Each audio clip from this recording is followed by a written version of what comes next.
সিন্ডিকেটের ব্যাপারটা যদি বলি, ধরেন খামার পর্যায়ে আজকে ডিমের দাম যদি 6 টাকা, কিন্তু ভোক্তা পর্যায়ে 11 টাকা, এই বৈষম্যটা এখানে কিন্তু বিভিন্ন প্রকারের মধ্যস্থতা ভোগীরা থাকে।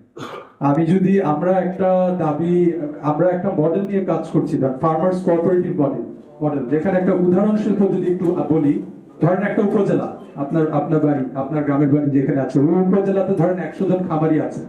ওই 100 জন খামারি যদি নিজেরা সমন্বয় করে, নিজেদের উদ্যোগে, নিজেদের খরচে, ওনাদের যে উপজেলাতে যে স্থানীয় বাজারটা আছে, নিজেদের উদ্যোগে যদি একটা সেল সেন্টার তৈরি করতে পারে নিজেদের খরচে, তাহলে কিন্তু এই মধ্যস্থতা ভূমি যারা আছে ওনাদেরকে বাইপাস করে অনেকটুকু ওনাদের পণ্যটা বিক্রি করতে পারে। আমরা এই মডেলটা নিয়ে কাজ করছি, সরকার প্রতিনিধি আমাদের প্রান্তিক খামারিদের সাথেও কাজ করছি।